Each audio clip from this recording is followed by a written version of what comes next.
On se retrouve donc pour cette revue de presse de l'économie.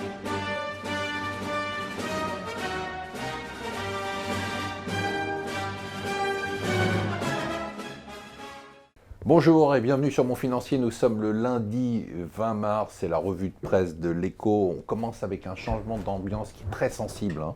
On avait eu Trump agressif pendant la campagne, on a eu ensuite un Trump un peu plus conciliant, on avait l'impression que la partie modérée de son électorat, de son administration avait repris le dessus, et puis ça y est, c'est reparti.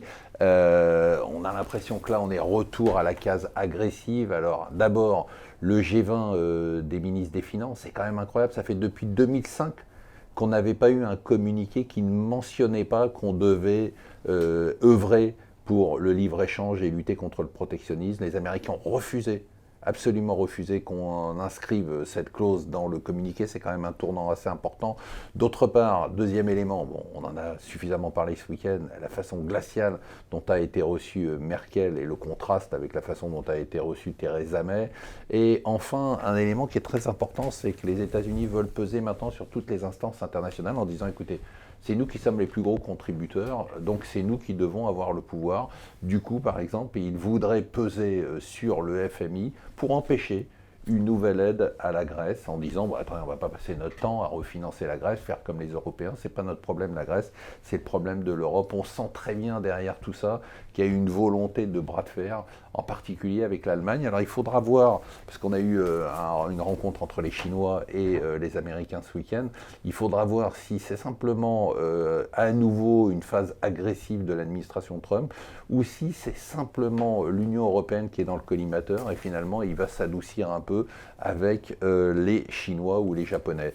Alors, autre élément intéressant que nous livre le Financial Times nous dit il y a un lobbying absolument incroyable en ce moment à la City, parce que la City commence à se dire, bon, il va y avoir Brexit, il va y avoir hard Brexit, on va essayer de tout faire pour avoir le passeport européen, mais il faudrait quand même qu'on essaye de sauver les meubles, et sauver les meubles, ça veut dire quoi?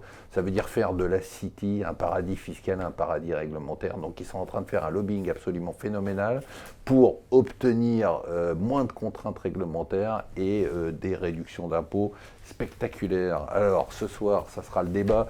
Le nouveau sujet du dîner en ville, c'est que Macron, bon, puisque maintenant tout le monde croit les sondages, il ne fallait pas croire les sondages, maintenant il paraît que les sondages ont raison, donc Macron va être président.